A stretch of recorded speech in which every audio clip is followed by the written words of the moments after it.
Jama'a mutane kirki mutane arziki assalamu alaikum everyone, ina fatan kuna lahiya.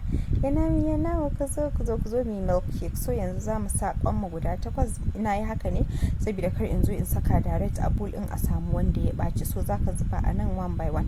Ga kwanmu nan na saka. So yanzu zan zuba sugar 1.5 cup na sugar muke bukata a cikin wannan recipe din. Sai mu zo mu zuba vanilla flavor shi kuma 1 tablespoon. Sai mu ɗauka mu kai shi cikin mixer mai mixing ɗin shi har sai ya cika mana wannan bowl ɗin da kuke gani. Kun ga kwanmu kwaya 8. Yanzu wannan ina auna flour da zan yi amfani da shi ma 1.5 cup sai in aje a gefe. Shikenan kun gani gashi nan kwanmu ya fara yin fari, gashi nan ya fara yanda muke so har ya cika mixer din. So nan na rage speed din shi, sai na kawo flour na sai na fara zubawa a hankali har ki gama zubawa in low speed kenan.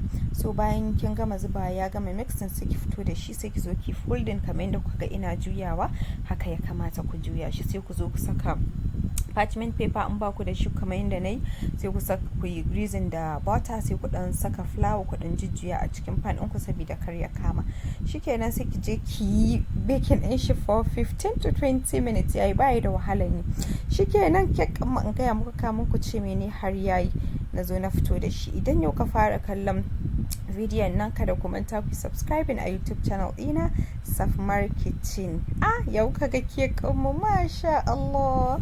So sai na zo na ɗauko cake ɗina na ɗanyi trimming, na ciccire wannan brown ɗin da yayi saboda ya ji daɗin soaking ɗin madaran da za a zuba masa. Kun gane ai har ga dai ta shan madara ina ba za a bar mu a baya ba. Na zo na yanyanka shi yanda nake so in saka shi a cikin containers ina, iya girman abin da za ka saka iya girman da za ka yi. So gashi nan bayan na gama sakawa ku zo mu haɗa madara.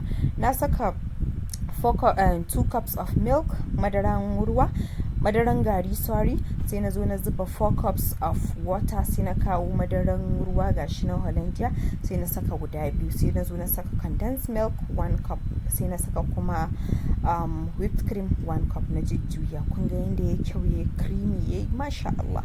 Na zo na zuzzuba na ciccika yayi soaking sosai. Sai na zo na sa whipped cream ɗina, na zo na yi topping da Oreo. Shikenan an gama. Za ku iya yi as business, za ku iya yi ku ci a ci daɗin lafiya. Kada ku manta ku yi subscribing. Bye.